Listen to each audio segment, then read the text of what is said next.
नमस्कार, ANB news देख रहे हैं आप। मैं हूं आपके साथ पल्लवी राजपूत और हमारे खास कार्यक्रम उत्तराखंड का महासंग्राम में आप सभी का स्वागत है। उत्तराखंड की राजनीति में सबसे बड़ा मिथक यह था कि किसी भी दल को लगातार दूसरी बार जीत नहीं मिली थी।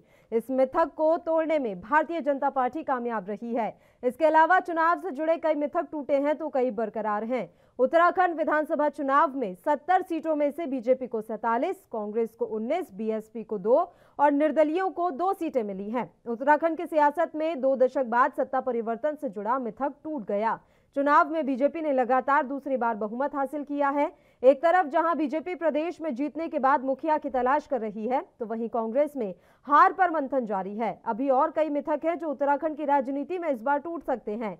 जैसे उत्तराखंड में अब तक कोई महिला मुख्यमंत्री नहीं बनी। बीजेपी प्रदेश कार्यालय में महिला कार्यकर्ताओं ने कोटद्वार विधायक रितु खंडूरी के नाम पर जमकर नारे लगाकर उन्हें प्रदेश का अगला मुख्यमंत्री बनाने की मांग भी कर डाली है। ऐसे में अब ये देखना दिलचस्प होगा कि क्या प्रदेश की कमान इस बार बीजेपी किसी महिला विधायक के हाथों में सौंपती है या फिर नहीं। युवा चेहरे के साथ ही अनुभवी चेहरे को उत्तराखंड का अगला सीएम बनाने को लेकर पार्टी हाईकमान में मंथन का दौर शुरू हो गया है। एक तरफ जहां बीजेपी सीएम के लिए जद्दोजहद में जुटी है, तो वहीं कांग्रेस हार के कारण जानने में लगी हुई है। एक तरफ हरीश रावत पूरी जिम्मेदारी ले रहे हैं, तो वहीं दूसरी तरफ कांग्रेस प्रदेश अध्यक्ष हार स्वीकार कर रहे हैं। गुटों में बटी कांग्रेस में आगे की जंग भी थमने का नाम नहीं ले रही। प्रदेश में करारी शिकस्त के बाद कांग्रेस ये कह रही है कि जनता को हम ठीक से शायद समझा नहीं पाए।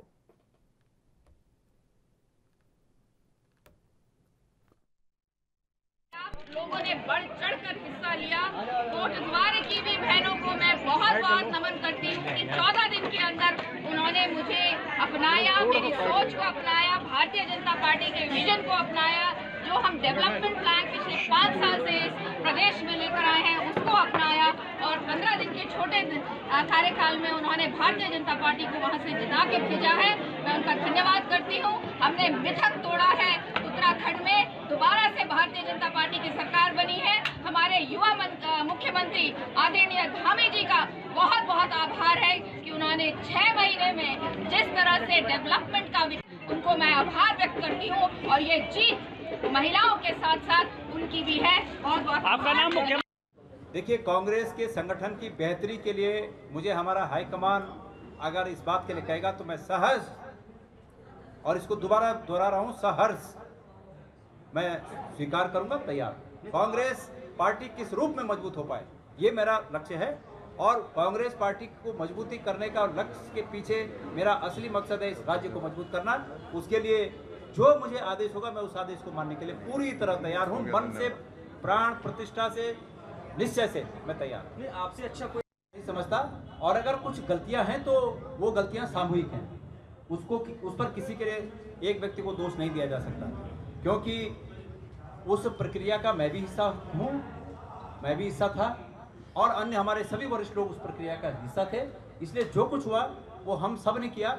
अच्छा है तो वो भी सब ने किया, उसमें कुछ कमियां रह गई तो वो भी सब ने किया। ये समीक्षा दुनिया में अच्छाई की कोई सीमा नहीं है। हमारा प्रत्येक कार्यकर्ता कांग्रेस का अध्यक्ष बनने की क्षमता रखता है। ये संयोग है कि गणेश गोदियाल अध्यक्ष, लेकिन प्रत्येक कार्यकर्ता मुझसे बेहतर अच्छा अध्यक्ष बनने की क्षमता रखता है जब जिसको मौका। और चलिए इस मसले पर अभी चर्चा की शुरुआत कर लेते हैं। 2 मेहमान इस समय हमारे साथ जुड़े हुए हैं। मेहमानों से आपका परिचय करवा देते हैं। आरपी रतूड़ी जी इस समय हमारे साथ जुड़ गए हैं, कांग्रेस पार्टी के प्रवक्ता। सुनीता विद्यार्थी जी भारतीय जनता पार्टी की प्रदेश प्रवक्ता हमारे साथ जुड़ी हुई हैं और थोड़ी ही देर में हरीश मैखुरी जी हमारे साथ जुड़ जाएंगे, जो कि वरिष्ठ पत्रकार हैं। दोनों ही मेहमानों का स्वागत है एएनबी न्यूज पर। आरपी रतूड़ी जी, शुरुआत आप ही के साथ करना चाहेंगे। सर, अब हार पर मंथन करने में जुटी हुई है कांग्रेस पार्टी। उम्मीद करते हैं कि आप अपनी इस हार से सबक ले चुके होंगे। सर,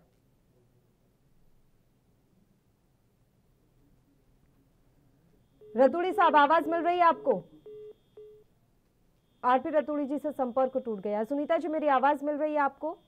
जी जी जी। सुनीता विद्यार्थी जी, सवाल ये है कि क्योंकि अब खटीमा से हार गए धामी, तो ऐसे में आप लोगों के सामने बड़ी चुनौती ये है कि इस बार मुख्यमंत्री की कुर्सी पर किसे बैठाया जाए। कौन कौन से नाम आगे चल रहे हैं मैम? देखिए, अभी इस पर कोई भी जो है निर्णय नहीं हुआ है। अभी 1-2 दिन में जो है सबके सामने निर्णय आ जाएगा और हमारे संगठन में लगातार इस पर चर्चा हो रही है, क्योंकि हमारे जिस प्रकार से धामी जी के नेतृत्व में हमने पूरा चुनाव लड़ा और हम लोगों को जो है उसमें बहुत अच्छा मैंडेट मिला, तो निश्चित रूप से संगठन इस बारे में सोच विचार कर रहा है और आगे अभी पूरा जो है बैठकें लगातार चल रही है। हमारे पर्यवेक्षक जिनको इस विषय के लिए निर्देशित किया गया है वो इस विषय में अपना निर्णय सुनाएंगे।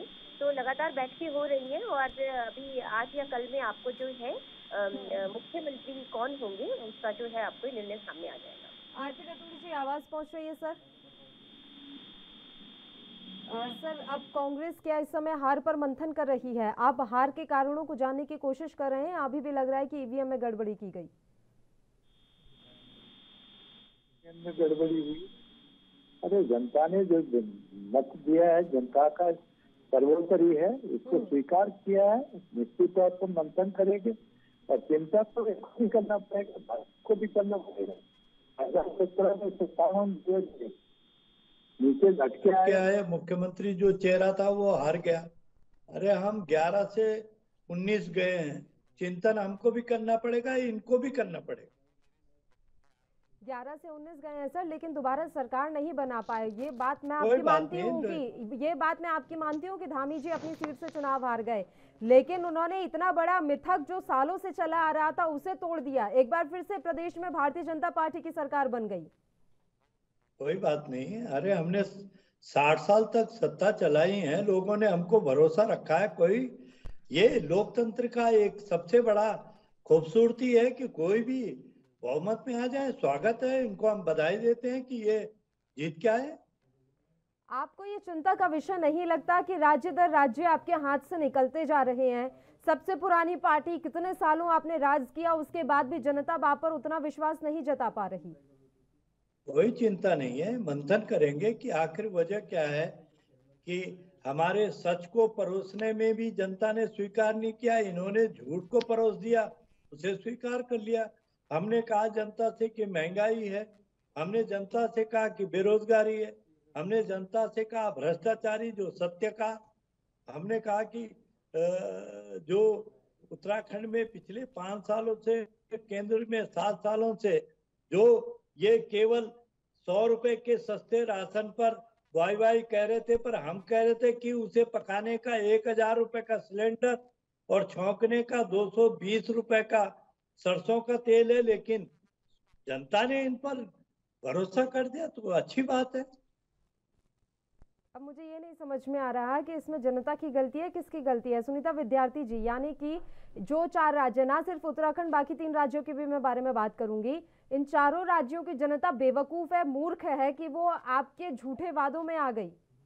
थोड़ा आप प्रयोग ठीक करें, ये ठीक नहीं है, भाषा ठीक नहीं है। सर, भाषा ठीक है मेरी, ठीक है, क्योंकि आप लोग इस बात को रटते रह गए हैं। आप 3-4 दिन से लगातार ये बात सामने आ रही है आरपी रतूड़ी जी कि जनता इनके झूठ में आ गई, जनता इनके झूठ में आ गई। आप मुझे बताएं ना, कैसे जनता झूठ में आ गई? आप इतनी बड़ी पार्टी, सर मुझे दुख होता है कि आप इतनी बड़ी पार्टी, इतनी पुरानी पार्टी, लोकतंत्र में विपक्ष होना मजबूत जरूरी है। आप लोग अगर कमजोर होंगे तो ये लोकतंत्र के लिए सही नहीं है ना सर।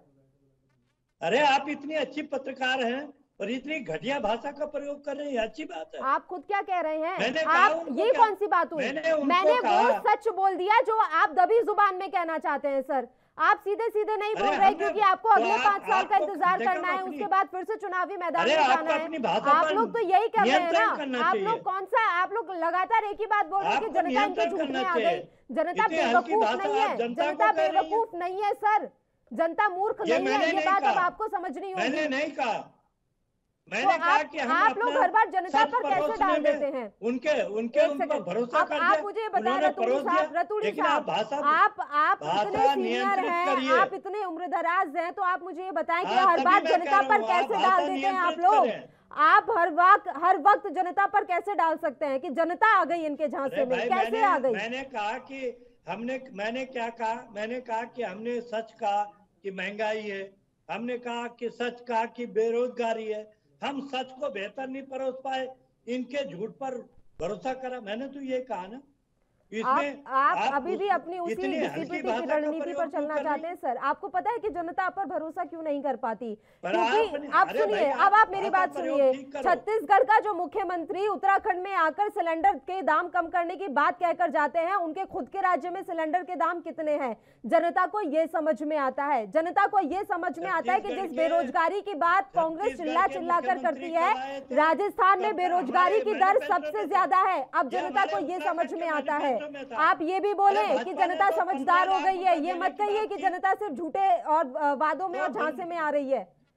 तो 15 लाख दे दिए क्या? हद हो गई है। मैं आपको कह रही हूँ कि क्या? मैं आपकी ही तरफ ले रही हूँ सर कि आप लोग कमजोर मत होइए। लोकतंत्र के लिए नुकसान है, ये घातक है अगर विपक्ष कमजोर हो जाएगा। आप उल्टा मुझ पर ही निशाने साध रहे हैं। पुरानी पार्टी है, ये कमजोर नहीं होती कभी। सुनीता विद्यार्थी जी, और ये हार जीत तो लगा था, इसको स्वीकार करते हैं हम। नहीं कर रहे हैं सर, आप स्वीकार नहीं कर रहे हैं। अरे कभी विरोध में भी रहेंगे। जनता पर डाल रहे हैं कि जनता झूठे वादों में मैंने कहा कि हमने क्या कहा कि हमने जो जनता को सच बताने का काम किया, उन्होंने भरोसा नहीं किया, इनके झूठ पर भरोसा कर दिया।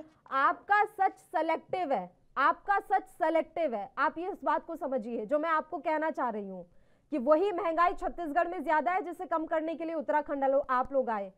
वही बेरोजगारी राजस्थान में सबसे ज्यादा है जिसे कम करने की बात आपने उत्तराखंड में कही। तो आपका सच तो जब आपका कहना है तो ये बीजेपी वालों को क्यों बुला रखा? इसे जब आपने वकालत कर दी है बीजेपी की, ठीक है, मुझे इन बातों से कोई फर्क नहीं पड़ता है कि मुझे कौन, मुझे इन बातों से कोई फर्क नहीं पड़ता, मुझे इन बातों से कोई फर्क नहीं पड़ता सर। मैं तो आपको बता रही हूँ कि आप कहाँ कमी छोड़ रहे हैं। मैं तो आपको ये कह रही हूँ कि कमजोर मत होइए, लोकतंत्र के लिए घातक है। उसके बाद भी अगर आप लोगों को समझ नहीं आ रही है ना, तो इस बातों से मुझे कोई लेना देना नहीं है। मैं आपको बार बार कह रही हूँ सर, ये चिंता का विषय है कि आप लोकतंत्र में कमजोर हो रहे हैं। आप समझिए इस बात को, ये लोकतंत्र के लिए घातक हो रहा है। आप लोकतंत्र के लिए घातक हो जाएगा सर, तानाशाही आ जाएगी अगर आप लोग कमजोर हो जाएंगे। आपको ये बात समझ आ रही है मैं जो कहना चाह रही हूँ कि तानाशाह नहीं होने देना है हमें किसी को। सुनीता विद्यार्थी जी, आवाज मिल रही है आपको? बताइए सुनीता विद्यार्थी जी, आप लोग अपना झूठ परोसने में इतने ज्यादा कामयाब हो गए कि कांग्रेस का सच किसी को सुनाई नहीं दिया और पत्रकार भारतीय जनता पार्टी के हो गए। बताइए जी। देखिए पल्लवी जी, लगातार आप देख रहे होंगे कि 14 फरवरी के बाद कांग्रेस का जिस प्रकार से चेहरा सामने आया है, दुख की बात ये है कि जिस कांग्रेस का ये खुद इतना हवाला देते थे, और क्योंकि इन्होंने 60-70 साल जो है वो देश में राज भी किया है, तो कहीं ना कहीं एक होता है कि पार्टी से पार्टियां सीखती हैं और आगे आती हैं। तो इनका जो वजूद पहले कभी हुआ करता था, उसकी आप होती थी, तो आज की कांग्रेस में बिल्कुल भी नहीं है। और यहाँ पे आपकी बात पूरी सुनेंगे सुनीता जी, एक छोटे से ब्रेक के लिए हमें यहाँ पर रुकना है, जल्द हाजिर होंगे।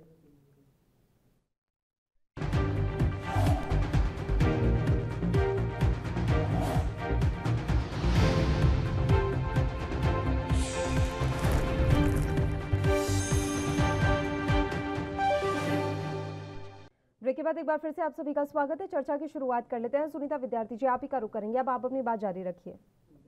जी देखिए पल्लवी जी, मैं यही कह रही थी कि रतूड़ी भाई साहब बहुत वरिष्ठ हैं और बहुत कद्दावर नेता भी अपने टाइम में रहे हैं, और आज भी उनका बहुत अच्छा एक कद माना जाता है पार्टी में।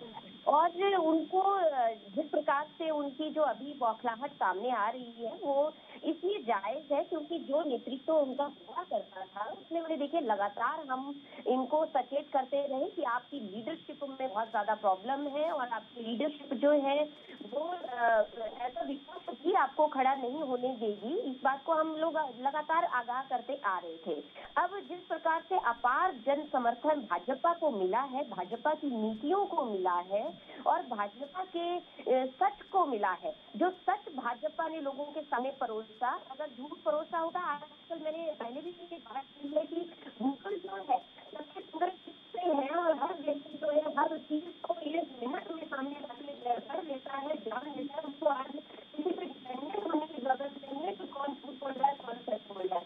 ये आज भी 15 लाख की दवाइयां दे रहे हैं, बदले में इतनी चीजें उनको मिल गई, उसका आज तक कभी टेंशन नहीं बनाया। ये बड़ी दुख की बात है। चाहे वो बड़े ऐतिहासिक निर्णय हो, सुरक्षा हो, तमाम ऐसी चीजें बच्चों में अपना ध्यान बनाना हो, वैक्सीनेशन ड्राइव हो, तमाम ऐसे बड़े बड़े ऐतिहासिक जो भाजपा द्वारा द्वारा सभी सराहनीय नहीं है। और ये लोग अंदर ही अंदर अपने इतने ज्यादा इस वक्त जो है ऐसी स्थिति में है कि ये विपक्ष में भी लड़ाक खड़े हो पा रहे हैं और उसमें भी इनकी संतुष्टि कहीं पे भी नजर नहीं आ रही। ये बड़ी दुख की बात है, क्योंकि जब आप प्रदेश में होते हैं। रतूड़ी जी ने जो एक बात कही उस बात में भी सच्चाई है सुनीता जी, कि उन्होंने असल मुद्दे उठाने का काम किया, उन्होंने बेरोजगारी का मसला उठाने का काम किया, उन्होंने महंगाई का मसला उठाने का काम किया, लेकिन इन मुद्दों पर जनता का ध्यान क्यों नहीं गया? ऐसा कौन सा वातावरण आप लोगों ने बना दिया था कि असल मुद्दों की तरफ गई नहीं जनता? ऐसा है, ये मुद्दे ऐसे हैं कि कोई भी आज जहाँ कांग्रेस शासित प्रदेश है वहाँ पे कौन सा महंगाई कम हो गई, कौन से इनकी बेरोजगारी कम हो गई, ये देखिए पैरेलल चीजें चलने वाली है।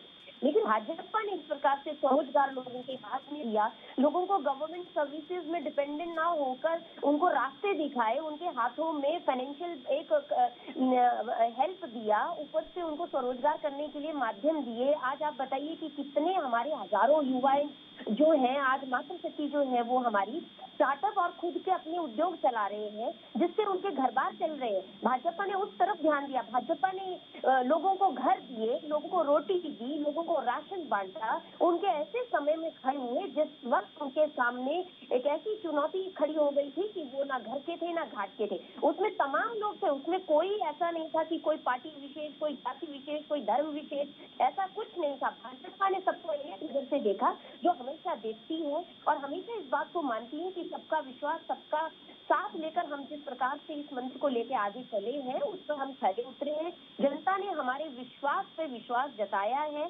और इनका जो मैं कह रही हूँ कि पिछले 15 दिनों का इनका रिकॉर्ड लीजिए, इनकी जब क्षेत्रों में इनका जो इनको रिस्पॉन्स मिल रहा था वो उस प्रकार से नहीं मिला। इनके जो बूथ थे वोटिंग के टाइम पे वो भी उन पे भी अकाल पड़ा हुआ था, इनके स्टार प्रशासन की अकाल पड़े हुए थे। इनको मंथन करना चाहिए कि कहाँ से इनकी कमी रही है। हम तो इतना ही सलाह देंगे, बाकी तो हम लोग देखिए ऐसा है अपनी पूरी प्रदेश की जनता का आभार व्यक्त करते हैं जिन्होंने भाजपा को पुनः प्रचंड जीत दी। एक बात कही रतूड़ी जी ने कि वो अपनी हार पर तो समीक्षा कर रहे हैं, लेकिन आप लोगों को भी तो ये विचार करना होगा कि पिछली बार से कितनी सीटें आपकी कम हुई, यानी कि जनता में थोड़ा विश्वास तो आप लोगों के लिए कम हुआ है। उतने प्रचंड बहुमत के साथ आपने, बहुमत तो खैर आपका आया, लेकिन वो प्रचंड जीत नहीं हो पाई जो 2017 में आप लोगों को मिली थी।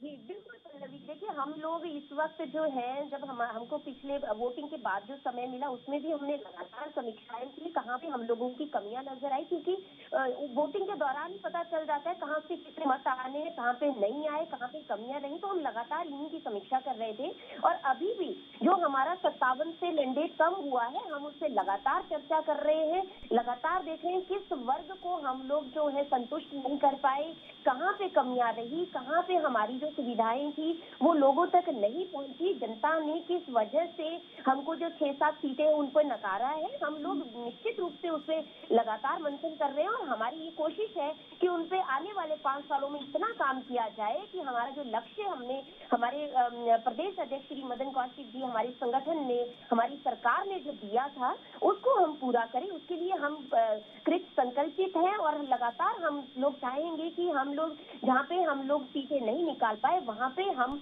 मजबूती से आगे आए, लोगों को जो जरूरतें हैं, जो लोगों की सेवा में कहीं पे कमी रह गई उसको हम पूरा करें। और मेरे को आज बड़ा अच्छा लगा जब इनके प्रदेश अध्यक्ष गणेश गोदियाल जी ने पूरे कांग्रेस पार्टी का जो ठीकरा है हार का, क्योंकि देखिए जीत के तो सब लोग चेहरा लगा लेते हैं, लेकिन जो हार का ठीकरा अपने सिर पे फोड़ रहे हैं वो बहुत काबिले तारीफ है। वो एक लोकतंत्र का हिस्सा है, एक स्वस्थ लोकतंत्र है जिसमें ये लोग अपने आप को अगर वहाँ पे मंथन करते हैं और अपने आप को मानते हैं कि हम लोग जो है अपने साथ झूठ को सामने नहीं रख पाए, कहीं कमी रह गई, तो ये उसके 5 साल इनको मिले दोबारा से, ये उससे अच्छे से मंथन करें और उसके बाद जनसेवा करें, क्योंकि 4.5 साल ये सब जानते हैं ये लोग लुप्त रहे और लास्ट 6 मंथ में जो है इनके नेता आगे आए, उसमें भी इन्होंने सीएम का रोना रोया, उसमें भी इन्होंने खेलों की बात की। आज बताइए कि किस प्रकार से इन्होंने उपाध्याय जी के साथ कितना अपमान करके निकाला था, और आज जनता ने उनको वो जीत दी है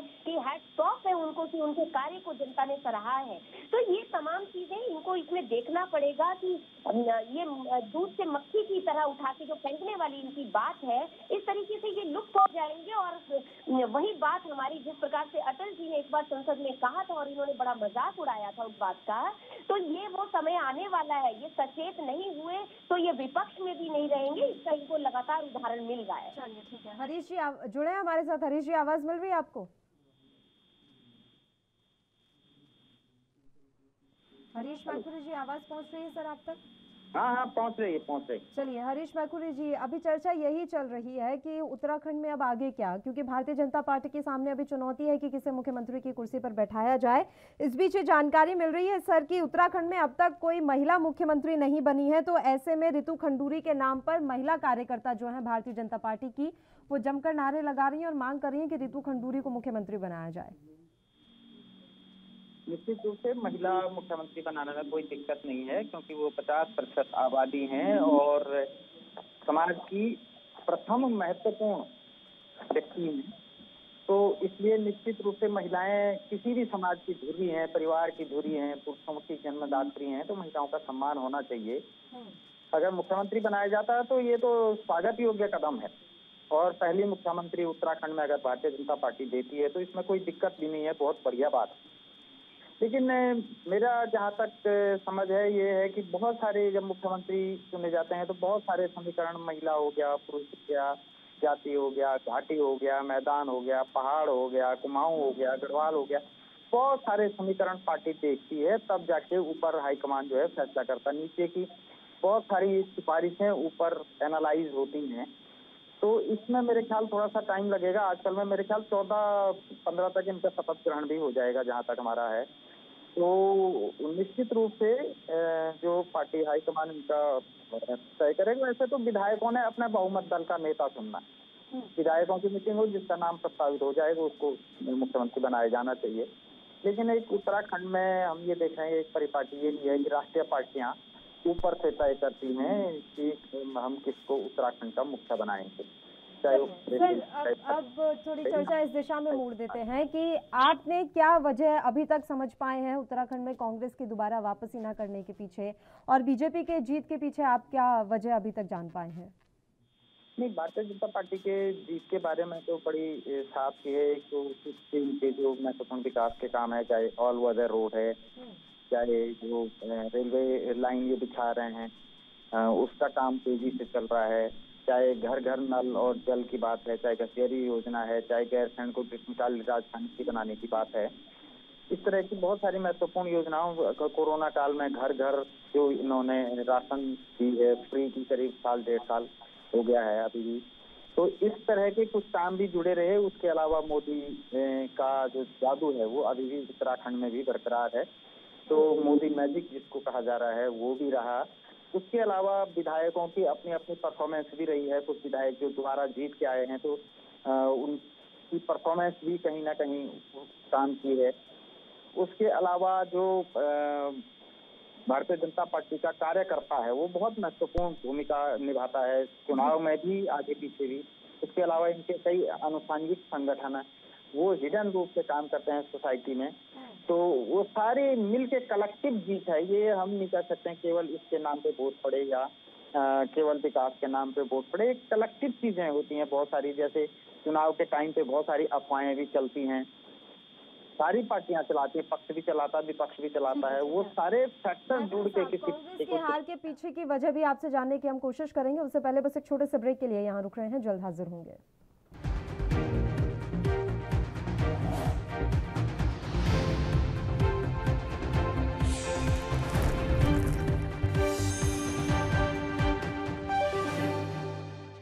ब्रेक के बाद एक बार फिर से आप सभी का स्वागत है। चर्चा के फिर से शुरुआत कर लेते हैं। हरीश मैकुरी जी, आप ही का रुख करेंगे सर, बताइए।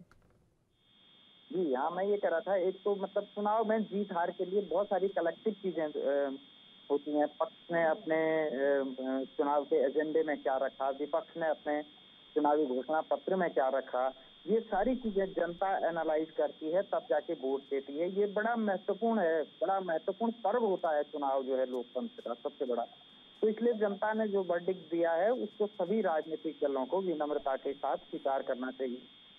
लोकतंत्र की जो दृढ़ता है उसके लिए महत्वपूर्ण है। अब रही बात जो उत्तराखंड में खासकर कांग्रेस के इस समय मतलब 17 लोग जीत के आए हैं, तो सबसे बड़ी बात यह है कि कांग्रेस ने अपना ग्राफ बढ़ाया है, ऊपर लिया है। पहले 11 थे, अभी 17-18 तक हो गए हैं, तो ग्राफ बढ़ा है उनका भी। लेकिन जिस तरह का एक फिनोमिना चल रहा था कि शायद उत्तराखंड में एक बार कांग्रेस रहती है, दूसरी बार बीजेपी आती है, तो वो मिथ्या के साथ टूटा है और भारतीय जनता पार्टी ने दोबारा अपनी सरकार बनाने में सफलता यहाँ पर एक मिथ्या तोड़ करके इतिहास रचा है। उस क्रम में एक जो आप पार्टी इस समय दिल्ली के बाद में गोवा में, पंजाब में, उत्तराखंड में 4 राज्यों में उन्होंने चुनाव लड़ा और पूरी सीटों पे लड़ा। तो आप पार्टी को हम देख रहे थे वोट परसेंटेज जो है यूकेडी से थोड़ा सा ज्यादा निकला।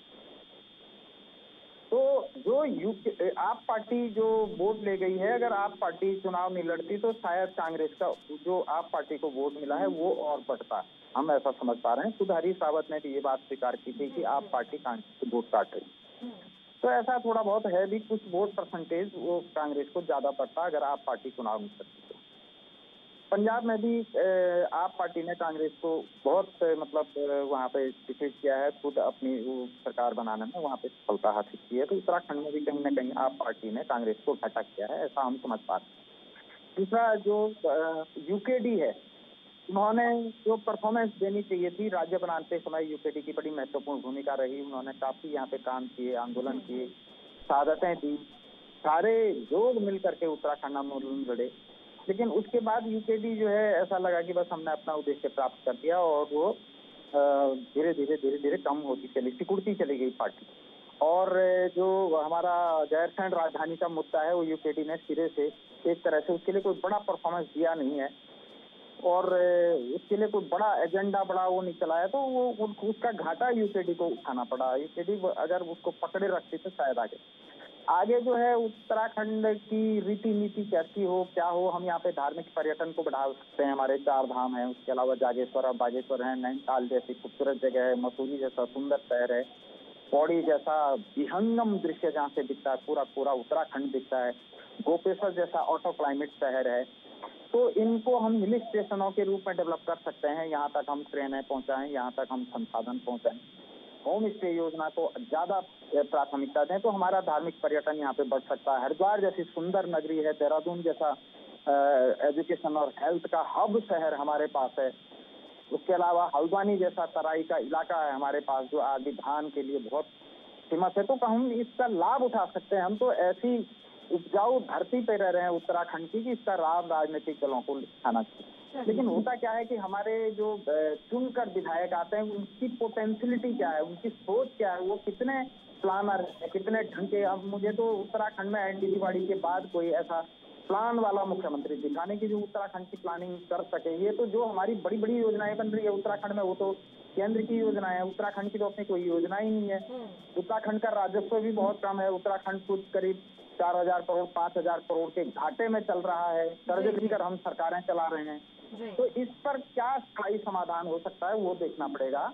उसके अलावा गैरसैंण राजधानी हम प्लान कर रहे हैं हमारे राजनीतिक, तो स्थायी राजधानी उधर प्लान करें तो पलायन रुक जाएगा। उसके अलावा जो हमारे बॉर्डर क्षेत्र है वहां तक अच्छी खासी चौड़ी तकलीफ सड़कें 3 बना गया, हम क्यों नहीं बना पा रहे हैं? तो ये बन जानी चाहिए थी। 60-70 साल हो गए हैं, अब तो कुछ तो होना चाहिए, आगे बढ़ना चाहिए इन सब चीजों को। उसके अलावा जो हमारे बेरोजगार युवा हैं, बेरोजगारी का रोना सारे राजनीतिक दल रो रहे हैं, लेकिन उनके पास बेरोजगारों को रोजगार देने के लिए प्लान क्या है वो नहीं बता रहे। कांग्रेस आती कहती है कि ये बीजेपी ने बेरोजगारी फैला दी, बीजेपी वाले आते कहते कांग्रेस वालों ने बेरोजगारी फैला। तो एक दूसरे के मत्थे मड़ के बेरोजगारी का ठीकरा काम है। आपके पास प्लान क्या है? दोनों पार्टियां, तीनों पार्टियां जो भी राजनीतिक दल चुनाव लड़ रहे हैं, आरपी रतूड़ी जी, ये चीज मैं आपसे भी समझना चाहूंगी सर। भले ही अभी आप लोग विपक्ष में हैं, लेकिन विपक्ष का भी ये काम होता है कि वो सरकार चलाने में मदद दे, अपने सुझाव जो है पहुंचाए सरकार तक। तो आप लोगों के पास क्या रोड मैप था अगर हम बात करें उत्तराखंड से बेरोजगारी की दर को कम करने के लिए, युवाओं को ज्यादा से ज्यादा रोजगार देने के लिए, तो किस तरह का रोड मैप आप लोग लेकर चल रहे थे? और दूसरा अपना एक और सवाल मैं ऐड कर देती हूँ, आप भी मानते हैं कि मोदी का मैजिक चला उत्तराखंड में सर? मोदी की चला, उसको कोई नकार नहीं सकता, तो ये भी नहीं कह सकता कि भाई हाँ, क्योंकि जो चेहरा मुख्यमंत्री का था वो चेहरा हार गया, तो इसका मतलब सीधा है कि मोदी साहब का मैजिक चला। जो स्थानीय रूप पर थे, वो जो हमारे पूर्व मुख्यमंत्री थे जितने भी थे, उन पर भरोसा नहीं किया, लेकिन मोदी मैजिक चला, इसको तो मैं नकारूंगा नहीं। और जनता जनार्दन है।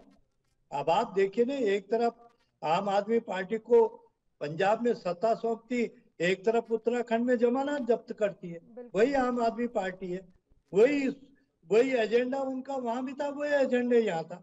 यहाँ की जनता ने उसे नकार दिया, पंजाब की जनता ने उसे सर पे बिठा दिया। आम आदमी पार्टी ने यहाँ पर आप लोगों का, क्योंकि ये बात हरीश रावत पहले कह रहे थे कि आप वोट कटवा बन रहे हैं और कुछ नहीं। पल्लवी जी, अगर हम समीक्षा करेंगे तो 3000 4000 वोट से या कोई ज्यादा नहीं है, और हार हो रही है 30,000 22,000 29,000, वो कहाँ फर्क पड़ रहा? अगर हमारे, हाँ हम कह सकते हैं कि श्रीनगर में हम इससे अफेक्टेड हो सकते हैं कि हमारे अध्यक्ष जी केवल 200 वोटों से हारे, तो वहां हो सकता है, लेकिन बहुत सारी सीटों पे तो जितना उनको मत पड़ा उससे बहुत आगे हार है, तो हम उनको यहाँ पर कह नहीं सकते हैं कि उनकी वजह से हमारे। लेकिन मैं कह रहा हूँ कि जनता जनार्दन है, वो विचारधारा पंजाब में तो अफेक्ट करगी, उत्तराखंड को नहीं करी। बिल्कुल, यहाँ के लोगों ने स्वीकार नहीं किया। आम आदमी पार्टी जमानत नहीं बचा पाई, जो चेहरा था उसकी जमानत नहीं बची, तो बाकी की तो छोड़ी।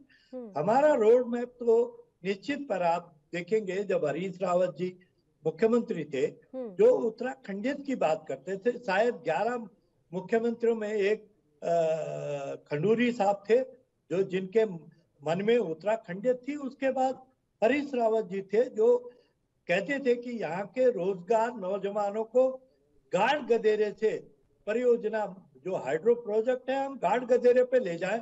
गंगा और यमुना पर अगर एनजीटी की अगर रोक है तो हम इसको गाढ़ गदेरे पे ले जाएं, हम वहां से उपयोग करें और उत्तराखंड के पानी और जवानी का उपयोग करें। हम कह रहे थे कि हमारा गांव मेरी सड़क करके हम वहां पर वृक्षारोपण करें। हरीश रावत जी की सोच थी कि जो हमारे खेत खलियान बंजर हो गए, हम वहां पेड़ लगाएं, और उस पेड़ लगाने का, एक पेड़ लगाने का हम 300 रुपए सरकार देगी, तो पलायन भी रुकता। तो ये योजनाएं थी कि हम रोजगार को, हमने कहा था हम अगर जो उत्तराखंड के सुदूर क्षेत्रों में उद्योग लगाएंगे, हम 50% सब्सिडी देंगे, तो पलायन रुकेगा और योजना भी जाएगी, रोजगार मिलेगा। तो ये सोच अब कोई लाए, ये सोच हमारी थी। हमारे मैनिफेस्टो को अगर आप देखेंगे तो उसमें रोजगार के सृजन के लिए बहुत सारी व्यवस्थाएं थी, लेकिन मैंने कहा नहीं कि जो स्वीकार्य है, जनरली बात कर रही हूँ कि क्योंकि हमारे देश की पॉपुलेशन लगातार बढ़ती जा रही है, मैं पूरे देश के हिसाब से बात कर रही हूँ, तो ऐसे में आपको लग रहा है सर कि सरकारी नौकरियों पर ही सिर्फ निर्भर रहना सही होगा? स्वरोजगार की तरफ अब युवाओं को बढ़ना चाहिए और ज्यादा से ज्यादा स्वरोजगार अपनाएं, तब जाकर ये बेरोजगारी की समस्या कम हो पाएगी, और इसके लिए सरकार को लोन वगैरह की और उनको आर्थिक सहायता देने की मदद तो करनी ही पड़ेगी। निश्चित तौर पर ये प्रश्न तो माननीय प्रधानमंत्री जी से हमको पूछना चाहिए कि आपने कहा था 2 करोड़ युवाओं को प्रतिवर्ष रोजगार देंगे, तो 7 साल हो गए, 14 करोड़ को अगर दे गए होंगे तो जरा पता करें कि भाई 14 करोड़, आपको मालूम होना चाहिए कि इन 2 सालों में 16 करोड़ लोग रोजगार खो चुके हैं जी। चाहे वो प्राइवेट सेक्टर में हो, चाहे वो इंडस्ट्रियल सेक्टर में कहीं हो, 16 करोड़ लोग रोजगार खो चुके हैं। 14 करोड़ प्रधानमंत्री जी बताएं कि कहाँ रोजगार दिया। निश्चित तौर पर बेरोजगारी एक समस्या है, तो चाहे वो अब पकौड़ा तो रोजगार था नहीं, हम MBA कराते हैं, IIT कराते हैं, IIM कराते हैं, तो पकौड़े के लिए तो हम इन बच्चों को डॉक्टर इंजीनियर नहीं बनाते हैं, तो भारत के प्रधानमंत्री जी ने तो सीधा कह दिया था कि पकौड़े तलना भी एक रोजगार है। तो पकौड़े तलने के लिए अगर हम IIM खोल रहे हो, IIT खोल रहे हो तो ठीक है। ये पकौड़े पर रोजगार वाली बात कल ही मेरी हरीश माखुरी जी से हो रही थी। मैं एक बार फिर से उनके साथ इस मसले पर चर्चा करूंगी। उससे पहले मैं सुनीता विद्यार्थी जी आपका रुख कर लेती हूँ। आप कुछ कहना भी चाह रही हैं, बताइए। जी जी, देखिए ऐसा है, रतूड़ी भाई साहब बोल रहे हैं कि IIM और IITN जो है वो पकौड़े तल रहे हैं। देखिए यहाँ पे ये जनता को भी मैं यहाँ पे बताना चाहती हूँ कि जिनको टर्नओवर पर फोकस करना है, जो टर्नओवर के पीछे हैं, उनको निश्चित रूप से अपने बिजनेस में सेटिस्फेक्शन मिलता है और वो उस टारगेट को अचीव करते हैं। लेकिन जो सैलरी चाहते हैं वो नौकरियों के लिए जाते हैं, वो जॉब अपनी सर्च करते हैं, और जिनको अपने जॉब में गवर्नमेंट के अंडर में काम नहीं करना है या उनके पास उस तरीके से अपॉर्चुनिटीज अगर उनको नहीं मिल पा रही है, तो वो लोग अपना सेल्फ अपने बिजनेस से जो है अपना सैलरी और अपना जो टारगेट है उनका उसको अचीव करते हैं। तो यहाँ पे ये कतई नहीं है कि IITN बनने के बाद में कोई पकौड़ा तल रहा है। अगर IITN ऐसा कर भी रहा है तो वो सेल्फ चॉइस है उनका, क्योंकि वो टर्नओवर पर फोकस कर रहा है। कोई IITN आपने देखा नहीं होगा जिसका कितना हाईली पैकेज वो लेते हैं लोग, है ना। तो यहाँ पे ये बात कहना गलत होगा। लेकिन जिस प्रकार से इन्होंने बागवानी की बहुत अच्छी बात की, तो ये हमेशा इनके जो विजन है वो किताबों में ही रह जाता है। क्योंकि अगर इन्होंने पौधा लगा दिया होता और मैदान छोड़कर अगर इन्होंने पहाड़ों में 4 पौधे लगा दिए होते और वो अंकुरित तो होकर 4 पत्ते उसमें आ गए होते, तो वहाँ के लोग सोचते उस बारे में कि 5 साल बाद ये फल देंगे। तो अभी चलिए इनसे चूक हुई है। मेरी यही राय है कि आज ही पहाड़ों में पौधे लगाना शुरू कर दीजिए। हमारा ट्री प्लांटेशन का जो अभियान माननीय मोदी जी ने चलाया है उसमें सहयोग करिए, और 5 साल बाद जब फल आएंगे तो आप निश्चित रूप से जनता के बीच में जाकर ये बोल सकते हैं कि ये पौधा हमने लगाया है और हमने ये फल देने के लिए इसको जो है यहाँ पे बागवानी का अभियान बनाया। लेकिन यहाँ पे बात यहाँ पे नहीं है। ये लोग सिर्फ बातें करना जानते हैं, काम इनको करना नहीं है। कहाँ रह गई इनकी बागवानी जब इनको पहाड़ छोड़कर प्लेन से इनको इलेक्शन लड़ने हैं, प्लेन में आके और फिर दूसरों के टिकट काट के, महिलाओं के टिकट काट के ये लोग जो है अपने जीत वहाँ पे निश्चित करते हैं। उसके बाद ताज भी पहन लेते हैं। और सबसे बड़ी दुख की बात तो ये है, माननीय हरीश रावत जी कोई छोटी मोटी पॉलिटिक्स की कोई छोटी बात नहीं है, बहुत बड़ी शख्सियत है। वो इस प्रकार की घोषणाएं जो कर रहे थे पिछले 15 दिनों में, हम सब लोग अचंभे में थे कि आखिर उनको हुआ क्या है। उनसे बहुत कुछ सीखा जाता है और वो बहुत बड़े राजनीतिज्ञ हैं। हम लोग उनसे देखिए पार्टी की विचारधारा अलग होने के बावजूद भी हम सभी लोगों से सीखते हैं, क्योंकि हर एक गुण सब में नहीं होता है। लेकिन उसके बावजूद जिस प्रकार से उनका रवैया रहा, ये बात जरूर है कि आज कांग्रेस पार्टी जो उत्तराखंड में जिंदा है वो उनकी वजह से है, क्योंकि उन्होंने उसको पूरे 2 साल से जिंदा रखने की पूरी कोशिश की। ये बाकी पार्टी के लोग तो 6 महीने में कुकुर मुत्ते की तरह उगे हैं। तो इसी वजह से जनता ने इनको नकारा है। इनको इस पे आत्म मंथन करना चाहिए कि आप माननीय मोदी जी की और भारतीय जनता पार्टी की नीतियों पे शक ना करें। हम तो जनता की सेवा के लिए ही हैं। लेकिन आप लोग अगर विपक्ष में भी बैठना चाहते हैं, सम्मानित विपक्ष बनना चाहते हैं, तो आपको धरातल पर काम करना पड़ेगा। आपको झूठे आरोपों से बचना पड़ेगा और एक साथ आकर जनता के बीच में जब खड़े होंगे, जिस प्रकार से इन्होंने बोला कि श्रीनगर का बहुत अच्छा उदाहरण है, निश्चित रूप से बहुत अच्छा उदाहरण है कि 276 से ये लोग जो है हारे हैं और बहुत अच्छी इन्होंने मेहनत वहाँ पे की है।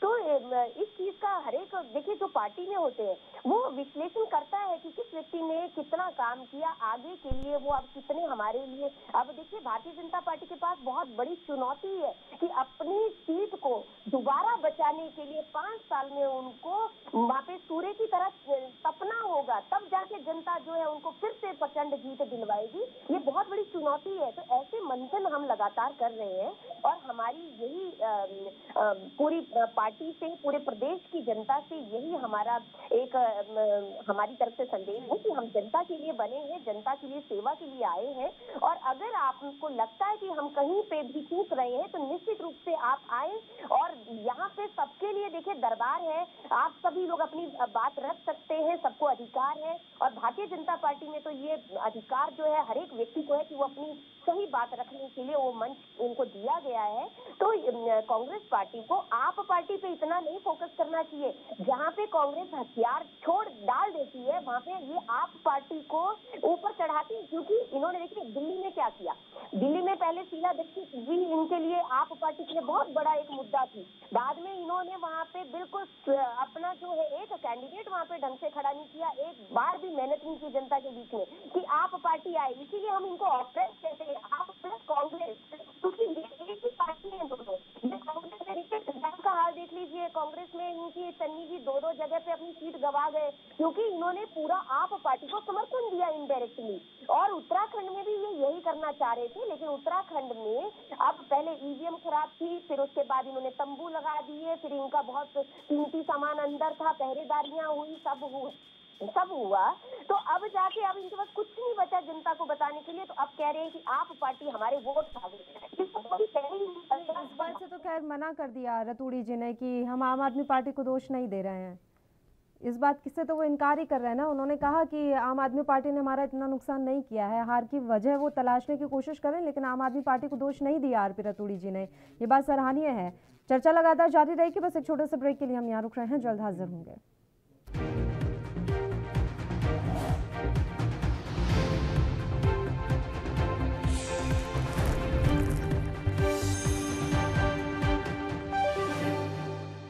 ब्रेक के बाद एक बार फिर से आप सभी का स्वागत है। चर्चा की शुरुआत कर लेते हैं। तीनों मेहमान लगातार हमारे साथ बने हुए हैं। हरीश मैखुरी जी, मेरी आवाज मिल रही है आपको? जी हरीश जी, हम कल ही इस बारे में चर्चा कर रहे थे पकौड़े बेचने और चाय बनाने पर, और आज एक बार फिर से आरपी रतूड़ी जी ने वही मुद्दा उठा दिया कि अगर पकौड़े ही बेचने हैं तो ये IITN और जो तमाम कॉलेज खोले जा रहे हैं ये फिर क्यों बनाए जा रहे हैं? मैं थोड़ा सा एक निश्चित रूप से इस पे संदर्भ जरूर रखना चाहूंगा कि जो आज की 6 तारीख में जो छोटे छोटे रोजगार हैं वो भारत के करीब 70% लोगों को रोजगार दे रहे हैं, जिन्होंने अपना रोजगार छोड़ा। या तो सरकारों के पास रोजगार का प्लान हो, इस सरकार के पास हो या उसके पास हो, अपना क्या प्लान है आपका। एक प्लान दीर्घगामी हो सकता है, जनसंख्या नियंत्रण कानून। 1 अरब 33 करोड़ लोगों का हमारा देश है, इतना बड़ा वजन उठाना, दुनिया की 1/3 से ज्यादा जनसंख्या हमारे देश में है, उनके लिए हमारे क्या प्लान है। कल को तो हमारे यहाँ खड़े होने की जगह नहीं मिलेगी। इस पर राजनीतिक दल जो हैं तुष्टीकरण के कारण, वोटों की राजनीति के कारण मुंह खोलने को तैयार नहीं। आपके पास जनसंख्या नियंत्रण का प्लान नहीं है तो आप कितना ही रोजगार करिए, आप 1 लाख मकान साल में देंगे, आपकी जो है 1 करोड़ जनसंख्या हर साल पैदा हो रही है, तो 10 गुना कम आप प्रोडक्टिविटी कर रहे हैं, चाहे मकान की हो चाहे रोजगार की हो। आपको जनसंख्या नियंत्रण कानून लाना ही पड़ेगा। आप नहीं लाते हैं तो आप देश के साथ धोखा कर रहे हैं, जनता के साथ धोखा कर रहे हैं, समाज के साथ धोखा कर रहे हैं। आपकी जिम्मेदारी है ये राज्य के लिए, देश के लिए प्लान बनाने। आप राजनीतिक दल यहाँ पे बैठ के अच्छे अच्छे लच्छेदार भाषण देते हैं जिसका आप कहना खाते हैं, लेकिन देश का प्लान नहीं करते। इससे बड़ा धोखा देश के साथ और कुछ हो ही नहीं सकता है। आप जनसंख्या नियंत्रण कानून लाइए पहला। चीन जो है इतना प्लान करता है चीजों को, डेवलपमेंट में हमसे वो बराबर समय में हम लोग आजाद हुए, डेवलपमेंट में वो कहाँ पहुंच गया, लेकिन फिर भी उसको अपनी जनसंख्या नियंत्रित करनी पड़ी, तब जाके पहुंचा। आपके सड़कों पे कब्जे हैं, आपके फुटपाथ पे कब्जे हैं, आपके यहाँ गंदगी इतने ज्यादा है कि आधा से ज्यादा लोग जो है गंदगी के कारण जो है बीमार रहते हैं, आपके हॉस्पिटल पे लोड बढ़ता है। तो जनसंख्या नियंत्रण कानून आपको लाना चाहिए। यदि आपके प्लान में वो नहीं है राजनीतिक पार्टियों के, तो सबसे बड़ा धोखा वही है। दूसरा, आप दूसरे कहते हैं बेरोजगार हैं, आपके पास क्या प्लान है? आप अपना प्लान लाइए ना। यहाँ बैठे बैठे हमारे विद्वान प्रवक्ता बैठे हैं दोनों राजनीतिक दलों के, बेरोजगारी समाप्त करने के लिए आपके पास क्या प्लान है, क्या रोड मैप है, वो लाओ, वो बताओ। दूसरे को मत कहो कि इसने बेरोजगारी फैला दी कि उसने बेरोजगारी फैला दिया। आप तो कम से कम उत्तराखंड में दोनों करीब करीब अब तक बराबर रह चुके हैं, 11 10 साल सत्ता में रह चुके हैं, तो क्या रोड मैप है बेरोजगारी दूर करने के लिए, ये बताइए। दूसरा, उत्तराखंड में 20-21 साल में कोई भी राजनीतिक दल पहाड़ नहीं चढ़ा है। पहाड़ में पूरे 7-8 जिलों में एक भी औद्योगिक इकाई नहीं है। पंडित नारायण दत्त तिवारी जी ने थोड़ा सा देहरादून में, काशीपुर में, हरिद्वार में, सितकुल में औद्योगिकरण के लिए प्रयास किए थे, लेकिन पहाड़ तिवारी जी भी नहीं चढ़ पाए, गैरखंड की तरफ वो भी नहीं जा पाए। उसके बाद खंडूड़ी जी की बड़ी तारीफ होती, साहब बहुत भले मुख्यमंत्री। क्या भले मुख्यमंत्री, आपका कोई एक काम बताइए, कोई उद्योग बताइए, कोई बड़ा काम बताइए। एक मेडिकल कॉलेज श्रीनगर में 15,000 रुपए में जो डॉक्टर बनाने की बात होती थी, अब कहाँ गई वो योजना? तो दीर्घगामी परिणाम होने चाहिए, दूरगामी परिणाम होने चाहिए, दूरगामी योजनाएं बननी चाहिए, वो नहीं बनती है। आप ये समझ लीजिए, हमारी 60 साल पुरानी गढ़वाल यूनिवर्सिटी, आपने उस पर सेंट्रल यूनिवर्सिटी का बोर्ड चिपका दिया। अरे उस सेंट्रल यूनिवर्सिटी को गैरसैंण में बनाते, दोनों गढ़वाल और कुमाऊं के बच्चे बच्चियां वहां पढ़ती, दोनों की संस्कृतियां आपस में मिलती, दोनों का मेल जोल होता, वहां से एक नई विचारधारा, नई परंपरा, नई संस्कृति विकसित होती। हमारे गढ़वाल कुमाऊं के जो लोग हैं वो आपस में उस यूनिवर्सिटी में पढ़ते, आनंद आ जाता है। या आपकी 60 साल पुरानी गढ़वाल यूनिवर्सिटी बर्बाद नहीं होती। आपका एक IIT सेंटर ने उस समय दिया, फुल्ली फंडेड बाई सेंटर था, आपने रुड़की के IME कॉलेज पे उसका बोर्ड चिपका दिया। तो सबसे ज्यादा तारीफ इनकी होती है। तो हमारे पास प्लानर नहीं है, हमारे पास जो है बड़े मतलब विजन के नेता ND तिवारी के बाद आया नहीं है उत्तराखंड में। तो अब जो धामी है, अगर वो इस तरह का कुछ कर सकते थे, त्रिवेंद्र सिंह जी इस तरह का कुछ कर रहे थे, उन्होंने थोड़ा सा 12,000 के जो PWD है वो बताता है, तो 12,000 किलोमीटर करीब सड़कें बनाई, 261 पुल बनाए जो इनके आंकड़े हैं। तो गांव में सड़क पहुंचनी चाहिए, तब जाके पलायन रुकेगा, उसके लिए कोई योजना बने। अभी भी हमारे, मैंने कहा नहीं, 60% गांव हमारे 30 से लेके 30 किलोमीटर तक दूर है। डुमक है, कलगोट है, पाणा है, ईरानी है, बहुत सारी ऐसी जगह हैं जहाँ लोग आज भी 30 किलोमीटर पैदल जाते हैं। यार हमारे राजनीतिक दलों को चिंतन करना चाहिए इस पर। हमारे 4 धाम है, वहाँ पे इतना इंक्रोचमेंट सब ने कर दिया है कि वो मंदिर नहीं दिखता है। बाहर से लोगों ने बड़ी बड़ी बिल्डिंगें खड़ी कर दी। अरे मंदिर जिसके कारण तुम वहाँ कमाई कर रहे हो उसको तुमने छुपा दिया है अंदर। वो जैसे काशी के हाल हो रखे थे, अब जाके जरा सा मुक्त हुए वो मंदिर। कुछ ने तो बिल्डिंगों के अंदर मंदिर छुपा दिए थे। ऐसे ही बद्रीनाथ होने वाला था, ऐसे ही केदारनाथ होने वाला था। वो तो अच्छा हुआ कि इन दोनों शहरों के लिए अब प्लान आ गया है, दोनों धामों के लिए। गंगोत्री यमुनोत्री में भी ये करना पड़ेगा, अच्छा बनाना पड़ेगा। जो 4 धाम देवस्थानम बोर्ड है, भारतीय जनता पार्टी ने बड़ी मुश्किल से बनाया, फिर वो दबाव में भंग कर दिया। उसकी आवश्यकता है 4 धाम देवस्थानम बोर्ड की। ND तिवारी ने जब बनाया था तो 4 धाम विकास परिषद के नाम से बनाया था। उसकी जरूरत है बड़े श्राइन बोर्ड, जैसे वैष्णव देवी का है, जैसे तिरुपति बालाजी का है, ऐसा एक बोर्ड बन सकता है। लोग पैसे देने को तैयार बैठे हैं, कोई एजेंसी लेने को तैयार तो हो, आपके पास प्लान ही नहीं है। और खासकर भारतीय जनता पार्टी को तो मैं देख रहा था 4 धाम देवस्थानम बोर्ड बनाने का कोई मतलब भंग करने का कोई लाभ भी नहीं हुआ। बद्रीनाथ में सीट हार गए हैं। तो इस तरह की लंबी प्लानिंग नहीं करेंगे तो राजनीतिक दलों का तो घाटा होगा ही होगा, उत्तराखंड का भी घाटा होगा। तो गांवों में सड़कें पहुंचाइए। एक मेडिकल कॉलेज जिन जिलों में नहीं है, खासकर इंटीरियर के, मैंने फिर नाम लूंगा उत्तरकाशी का, चमोली का और पिथौरागढ़ का। पिथौरागढ़ में तो शायद घोषणा हो भी गई है, लेकिन सबसे ज्यादा पलायन चमोली से और उत्तरकाशी से मेडिकल सुविधाओं के लिए हो रहा है। तो वहां पर एक मेडिकल कॉलेज जरूर बनाइए, इसी 5 साल में बनना चाहिए, ऐसा हम कल्पना करते हैं। धामी जी पूरे अपने 3-4 महीने के कार्यकाल में जो भी उनको समय मिला, गैरसैंण उन्होंने झांक के नहीं देखा, तो हार गए वहां से, खटीमा से। अरे तुम चले जाते तो शायद जीत जाते। तो ये निश्चित रूप से आप अपनी दृष्टि से मत सोचिए, जनता की दृष्टि से सोचिए। और पहाड़ों के जो जिसके कारण उत्तराखंड की लड़ाई लड़ी लोगों ने, उसको मत भूलिए। तो गैरसैंण का जरूर ध्यान दीजिए, उसको स्थायी राजधानी बनाइए। करीब 25,000 करोड़ का आप बजट प्रावधान की बात करते हैं, तो उसको निश्चित रूप से आगे बढ़ाइए। इसके अलावा मैं कह रहा था सीमा पर हमारा एक बड़े मतलब हम चाइना बॉर्डर के नजदीक है, तो एक बड़े जहाँ जहाज बैठ सकें ऐसे हमारे पास जगह है। मैंने बताया नहीं, कमतौली सैंड हमारे पास है चमोली जिले में, जो चीन सीमा के नजदीक है। तो वहाँ पे बद्रीनाथ केदारनाथ के लिए भी बड़े जहाजों से सीधे आना जाना हो सकेगा। जैसे हमारा जौलीग्रांट में है, एक अच्छा मतलब हवाई पट्टी हमारी बन गई है, एक अच्छा एयर बेस हमारा बन रहा है। तो वैसा ही हम दूसरा भी बना सकते हैं, जो मैंने बताया कि हम कमतौली सैंड में चमोली जिले में है, वहाँ चाहो तो भारत सरकार सर्वे करे, उत्तराखंड सरकार सर्वे करे, उसको आगे बढ़ाए। मिलिट्री भी उसको देख रही है अपने सामरिक महत्व से। तो ये सारा होना चाहिए, इन पे काम होना चाहिए। आरती रतूड़ी जी, तमाम मुद्दे जो हैं उठाए हैं अभी हमारे साथ मैखुरी साहब जो जुड़े हुए हैं लगातार, क्योंकि अब आपको जनता ने विपक्ष में बैठने का जनादेश दिया है, तो उम्मीद करते हैं कि अब इन 5 सालों में आप सरकार की आंखें खोलते रहेंगे, चाहे वो स्थायी राजधानी की मांग हो, चाहे वे सड़कें बनाने की मांग हो, इसके अलावा तमाम मुद्दे हैं, भू कानून की मांग हो, इन सब पर ध्यान आकर्षित आप लोगों की तरफ से करवाया जाएगा। सर, उम्मीद कर लें कि इन 5 सालों में तो कम से कम ये मसले सुलझ जाएंगे।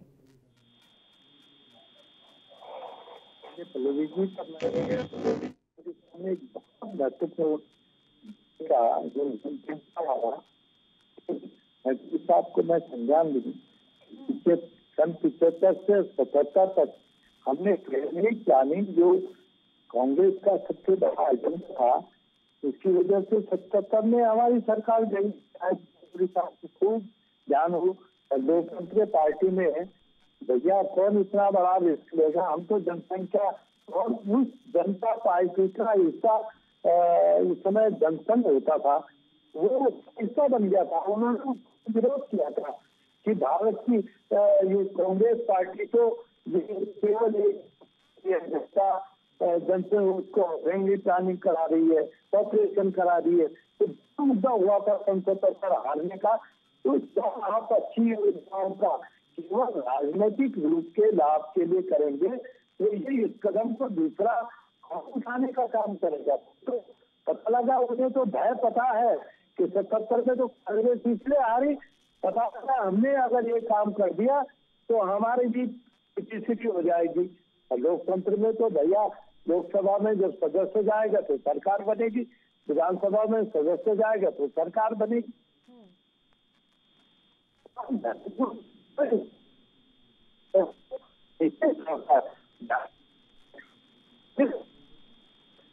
पहले भी जगाने का काम करेगी और एक अच्छे विपक्ष की भूमिका भारतीय जनता पार्टी की सरकार के नाक और कान में तेल डालने का काम करेगी।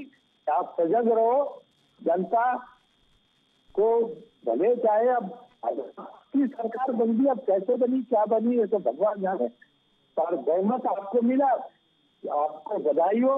लेकिन हम 5 साल आपको कानों में तेल डाल के रखेंगे जनता की समस्याओं के लिए। सुनीता विद्यार्थी जी, आप लोग भी पूरी तरीके से तैयार हैं? विपक्ष इतनी आसानी से शांत नहीं बैठेगा अगले 5 साल। जी बिल्कुल बिल्कुल बिल्कुल पल्लवी जी, बहुत रतूड़ी भाई साहब ने जो यहाँ पे बात रखी और मैखुरी भाई साहब ने भी रखी कि जो हमारा विजन है, जो एक रोड मैप लेके हम लोगों को चलना है। हम देखिए ऐसा पार्टी सत्ता में आती है, लेकिन इसमें कांग्रेस का भी बहुत बड़ा रोल रहता है। आप 18 है 48 पर आप सहयोग से जब एक दूसरे सहयोग से काम करते हैं जनता के बीच में, तो दोनों पार्टियों को इसका श्रेय जाता है। कांग्रेस पार्टी अगर मजबूती से अपने विपक्ष होने का अगर एहसास दिलाती रहेगी, निश्चित रूप से हम लोग जो है देखिए जब बहुत बड़े गंभीर मुद्दे होते हैं तो हम हमेशा सभी दलों को बुलाते हैं और उससे चर्चा करते हैं कि क्या हमारी जनता के लिए चीजें सही है क्या नहीं है। तो ये सपोर्ट हम लोगों को मिलना चाहिए और ऐसा बिल्कुल नहीं होता है कि भारतीय जनता पार्टी ने सरकार बना ली तो अब हमारा ही 100% उसमें वो रहेगा मत रहेगा। देखिए आप भी 18 विधायक लेकर आए हैं, आपकी भी बात सुनी जाएगी और सुनी जाती है हमेशा, और आपके ही सहयोग से हम हर चीज जो है वो चाहते हैं कि जनता के बीच में आए। हम लोगों को थोड़ा सा अपने स्वार्थ से और एक जो होता है उससे थोड़ा ऊपर उठना होगा और मिलकर अब जो है जनता के बीच में अपनी अपनी परफॉर्मेंस दिखानी पड़ेगी, क्योंकि जितनी हम लोग काम करके परफॉर्मेंस दिखाएंगे उतनी आप लोग उन मुद्दों पे मजबूती से खड़े होंगे तो हम लोगों को सहयोग मिलेगा और जनता फिर स्वीकारेगी कि which one is the best और कौन बेटर है। तो ये चीजें हम लोगों को सुनीता जी, अब तो यही उम्मीद कर सकते हैं कि आपसे सहयोग के साथ उत्तराखंड में अगले 5 साल विकास की नई इबारत लिखी जाए। बहरहाल आप तीनों ही मेहमानों का धन्यवाद अदा करना चाहूंगी, चर्चा करने के लिए आप हमारे साथ जुड़े। और इसी के साथ उत्तराखंड का महासंग्राम में भी फिलहाल के लिए इतना ही। मुझे दीजिए इजाजत। देश और प्रदेश की तमाम ताजा खबरों के लिए आप बने रहिए हमारे साथ। नमस्कार।